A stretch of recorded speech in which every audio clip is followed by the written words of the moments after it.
My name is Victor Harmon. My topic is ending the backlog, arguments and counter-arguments on why we should, shouldn't, can, and can't really end this backlog. My goal for this presentation is to see how testing kits can benefit more than just the victim, and we can also explore reasons why we kind of can't exactly test all the kits at the moment.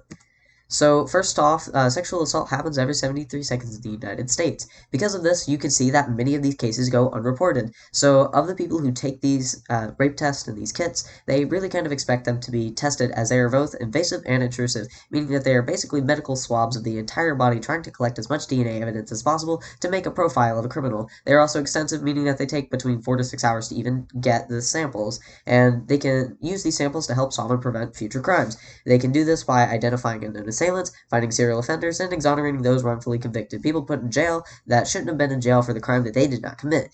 It can also show criminal patterns, meaning that they can connect other crimes, preventing other crimes in the future, so that we can just see them all connected and catch the offender. It also educates the policing system, as many of them did not have training in the sexual offenders' criminal patterns.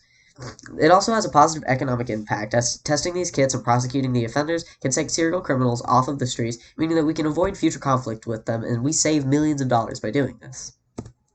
Reasons why we can't exactly end the backlog at the moment is because sexual assault is not a priority. We have things like homicide, domestic violence, and even property crime and damage way over sexual assault, as it has already occurred and it will not hurt anybody in the future.